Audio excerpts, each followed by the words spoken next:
Story 1.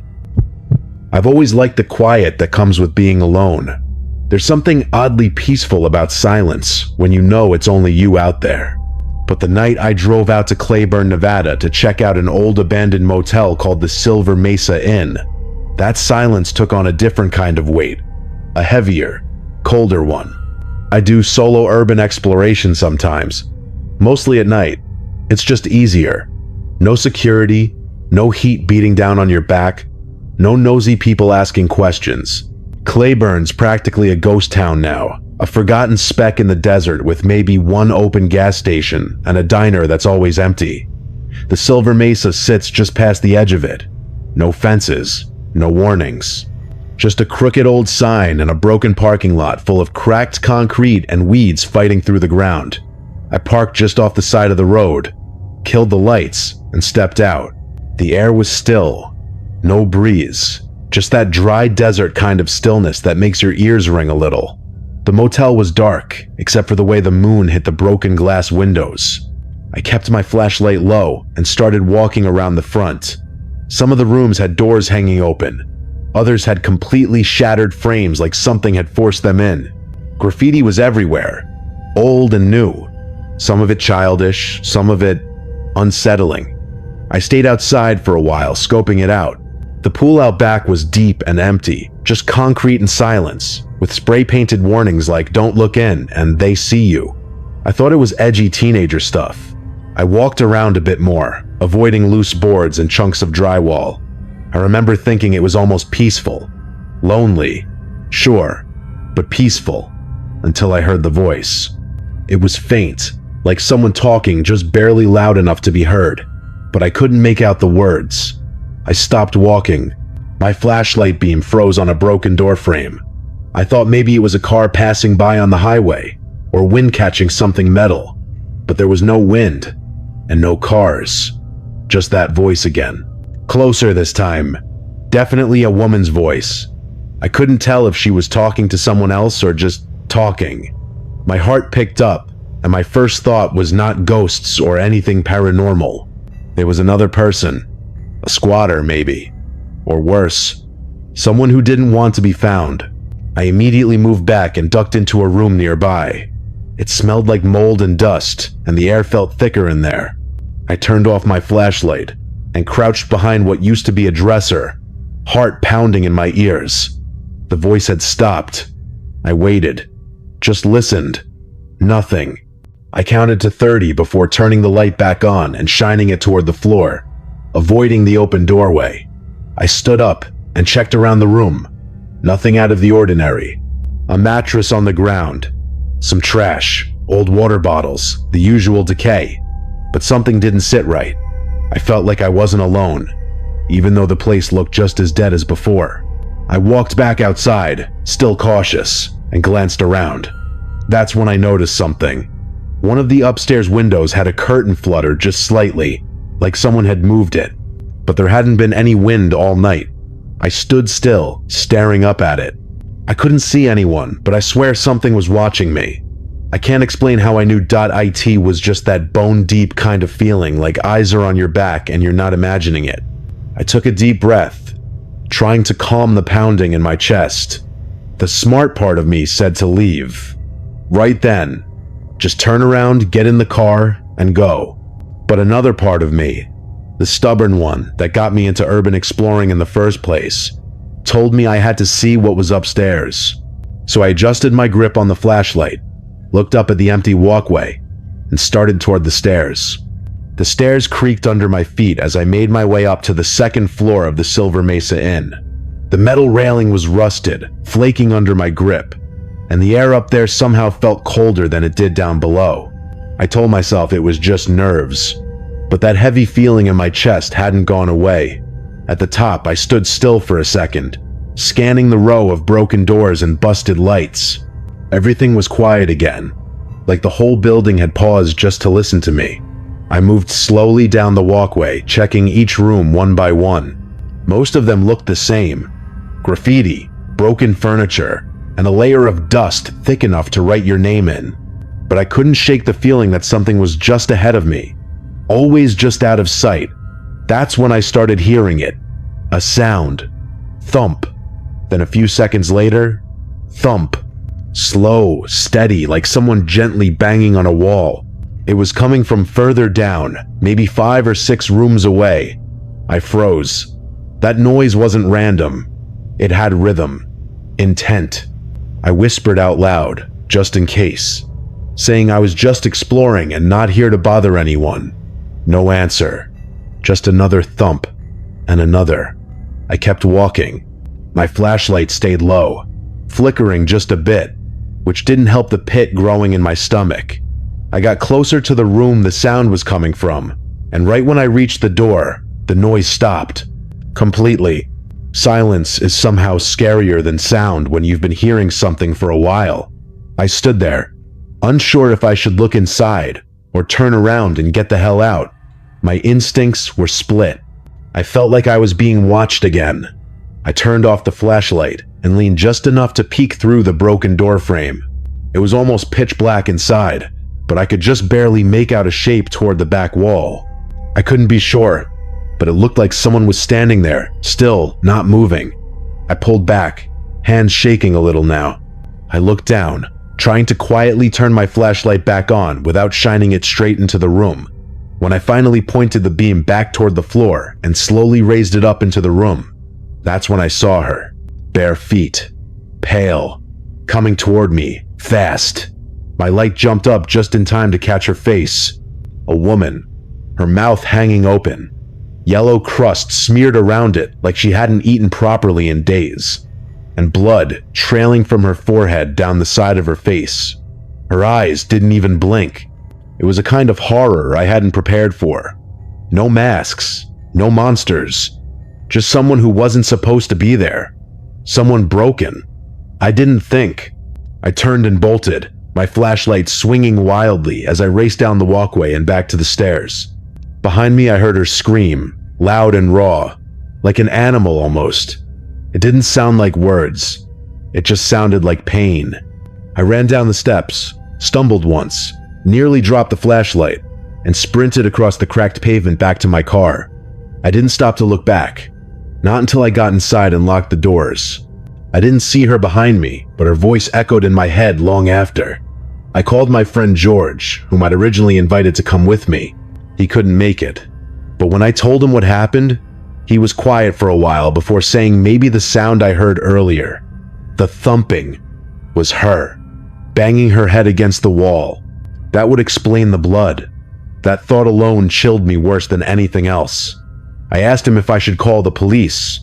He said no. If I did, I'd have to admit I'd been trespassing. So I drove around for a while thinking maybe I could find a payphone or do something anonymous, but there weren't any. I ended up calling a non-emergency number and told them vaguely that I'd heard someone might be in trouble near the motel. I made sure they couldn't trace it back to me. I never went back to Claiborne after that. I don't think I ever will. I don't know who she was. I don't know what happened to her. But she wasn't just lost. She looked like someone who'd already been forgotten. And maybe that was the scariest part. Story 2. A few years ago, back when I was still in high school, I did something pretty reckless. I don't know if it was boredom or just the need to prove something, but I ended up saying yes to a last-minute road trip with my friend Malik and 2 of our cousins. We were all into creepy places and urban legends, and Malik had heard about this old abandoned psychiatric facility called Ridgewood Asylum a few hours out from our town. Supposedly, it had a dark past, stories of mistreatment, long-forgotten patients, and staff who just stopped showing up one day. Places like that tend to draw a certain type of attention, and that night, we were those types. We left around 11 p.m. with snacks, flashlights, and enough nerves to fake confidence. The drive itself was actually kind of fun. Laughing, playing music, making jokes about who would scream first. But the closer we got to Ridgewood, the quieter we became. By the time we turned off the highway onto this narrow dirt road, the energy in the car had shifted. It felt like we'd driven into another world. There were no lights anywhere, no signs. Just tall grass swallowing the road, and tree branches scraping the sides of the car. It felt like the place hadn't been touched in decades.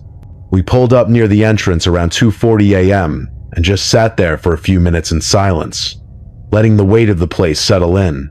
The building was massive, even in the dark. The roof was caved in on one side, vines crawling up the brick walls, like nature had tried to swallow it whole.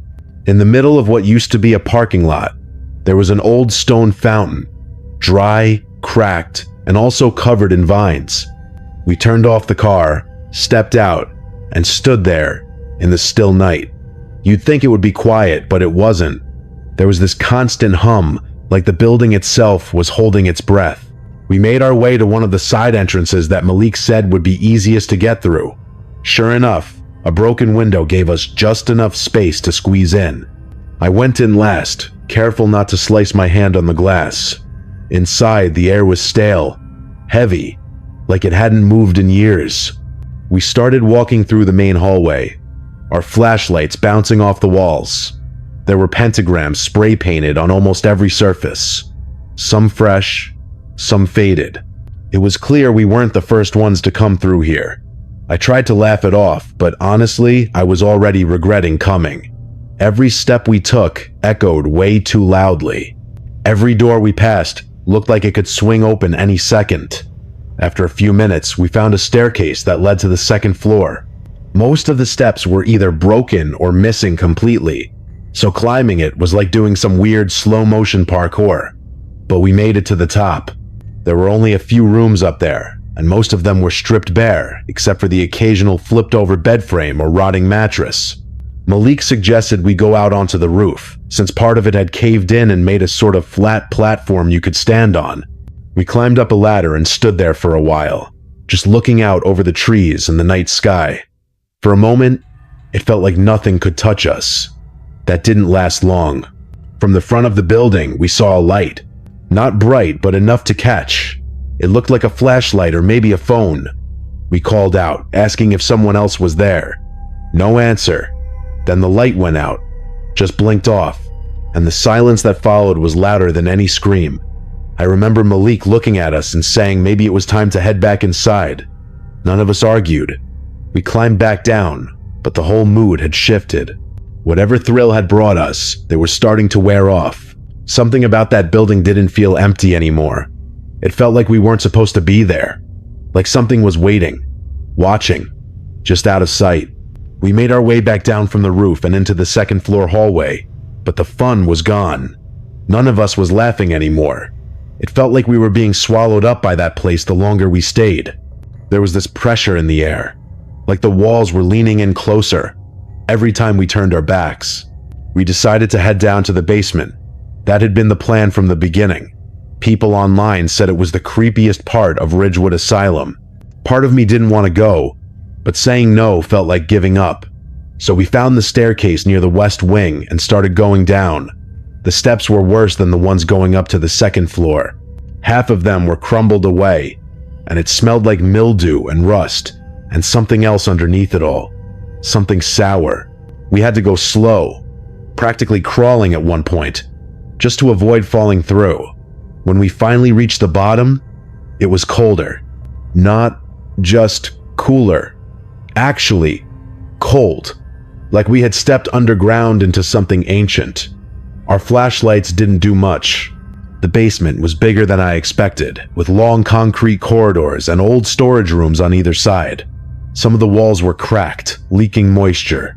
Papers and garbage were scattered everywhere, like someone had been living there at some point. We stopped to catch our breath in a wide open space that might have once been a common room. That's when we heard it. A voice. It came from somewhere in the back. Quiet at first, like someone talking to themselves. We all froze. It didn't sound aggressive, just wrong. Like the tone was off. Like someone was imitating speech without really knowing what words meant. Malik whispered that we should turn off the flashlights and listen. We stood in total darkness, holding our breath, trying to make sense of the sound. Then the voice stopped. We heard something shift, like movement against the floor. I felt this tightness in my chest, like I couldn't breathe. Malik raised his flashlight and slowly aimed it toward the far end of the room. That's when we saw him. A man, squatting low with his back turned, was facing the wall. He wasn't doing anything, just sitting there, perfectly still. His clothes were filthy and hung off his body like they hadn't been changed in years. Malik didn't move. None of us did. Then the man twitched. Just a little, like a small jerk of the shoulder. Malik slowly started backing up, keeping the light on him the whole time. We followed, step by step, until we reached the stairs again.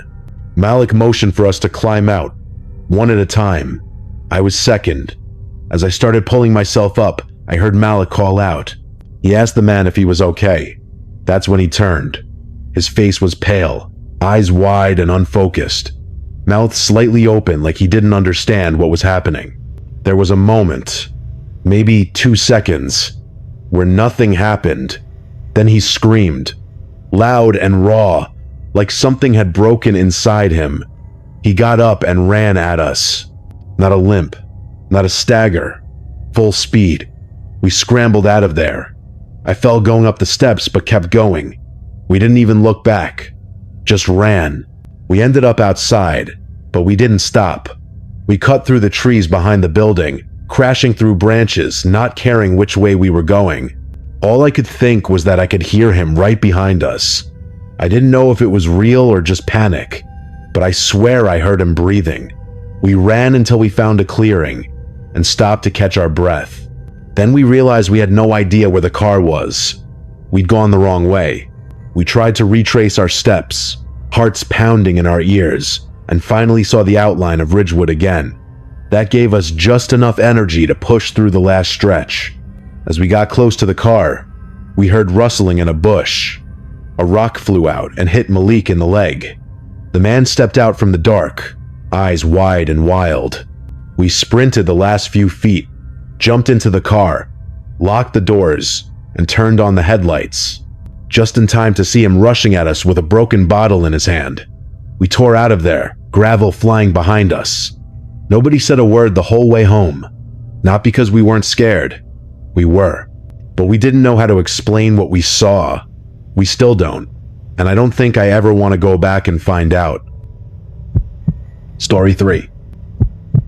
It started with a rumor. My older brother Eli had a friend who swore there was an abandoned house hidden somewhere deep in the woods near Northwood, Pennsylvania. The kind of house you don't just stumble on. It's tucked away down a forgotten path, long since claimed by nature. Eli's friend never gave details, just said it was weird, like it had never really been abandoned, just paused.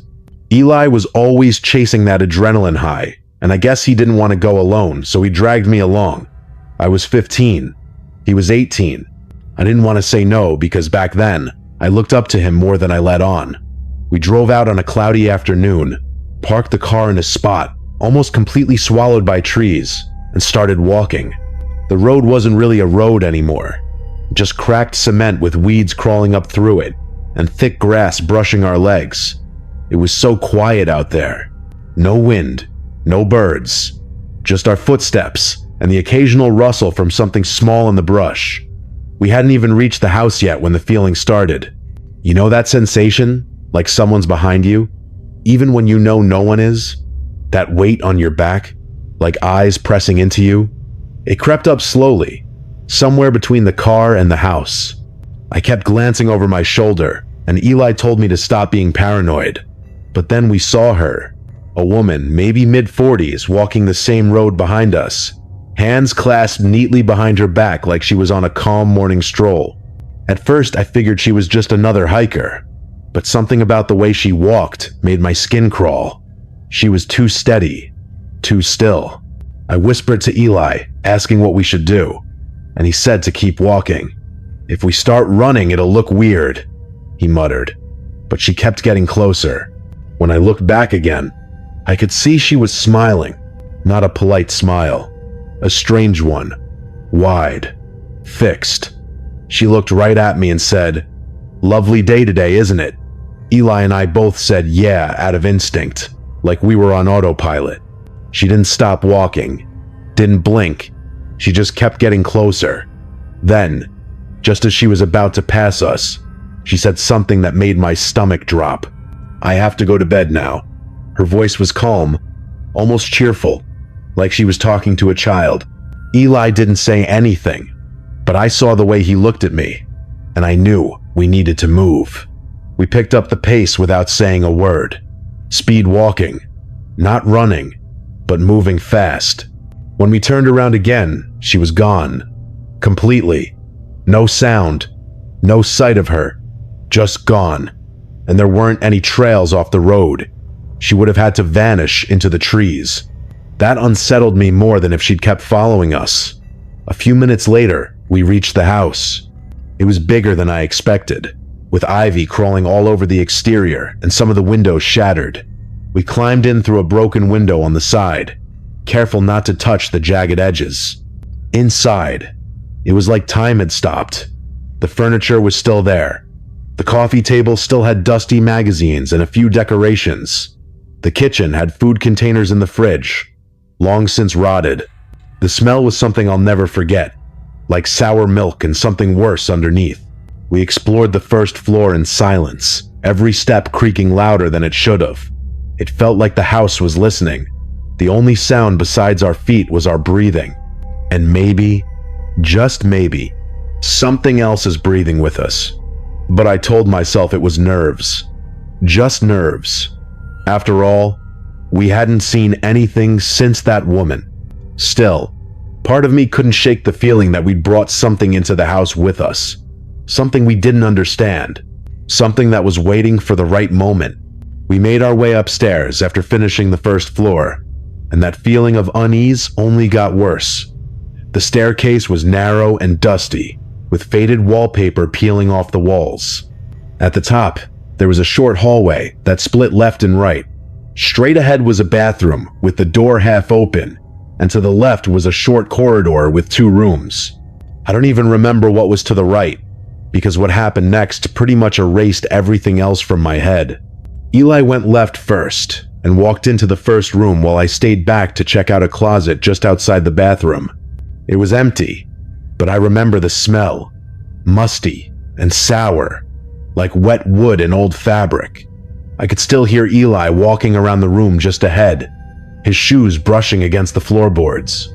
Then I heard him say my name, not loud, but in that voice people use when they don't want to scare something but are already scared themselves. "Logan," he said, just once. I stepped out and looked down the hallway to where he was standing, frozen at the door of the second room. He wasn't moving, just staring straight ahead. I followed his gaze and saw her, that same woman, the one from the road. She was standing inside the far room, maybe 10 feet from the doorway, right in front of a dusty old bed. The same smile was on her face, unblinking, stiff, like her face had forgotten how to move any other way. For a second, I thought maybe I was imagining it, that my brain was filling in something that wasn't really there. But then she spoke. Her voice was soft, gentle, like she was talking to a child or a pet. "Do you want to see what's behind my back?" she asked. And I swear, she tilted her head just slightly, like she was waiting for an answer. I didn't say anything. I couldn't. My mouth was dry and my body wouldn't move. Eli grabbed my arm, hard, and said, "We're leaving." He didn't wait for me to agree. He turned and shoved me back toward the stairs. We ran, not bothering to be quiet anymore. Every step creaked and groaned under our weight, but we didn't stop. I kept expecting to hear her footsteps behind us or see her shadow on the wall, but there was nothing. When we got to the bottom, we didn't even look back. We ran through the kitchen, out the broken window, and into the woods. The trees felt closer this time, like they were pressing in on us. I didn't know which way to go. I just followed Eli's lead, branches slapping against my arms and legs, my heart pounding so loud I could barely hear anything else. We finally stopped in a small clearing to catch our breath, both of us bent over, hands on our knees. I turned around, half expecting to see her walking slowly through the trees behind us, but she wasn't there. We stood there for a long time, trying to figure out which direction led back to the road. It took us another 20 minutes of stumbling through the woods before we finally spotted the old cracked concrete path. When we reached the car, we didn't say anything. We just got in and sat there for a few minutes in silence. Then Eli turned the key and we drove away. not looking back even once. That drive home was the quietest car ride I've ever had. Both of us were thinking the same thing, but neither of us wanted to say it out loud. What did she have behind her back? And why did she ask if we wanted to see it? Maybe it was a joke. Maybe she was just some woman living out there, messed up and lonely. But even now, years later, I still think about that question. The way she smiled, the calm in her voice, and the fact that she had been walking behind us for so long, hands folded behind her back, like she'd been waiting for the right moment to ask. I don't think I want to know the answer,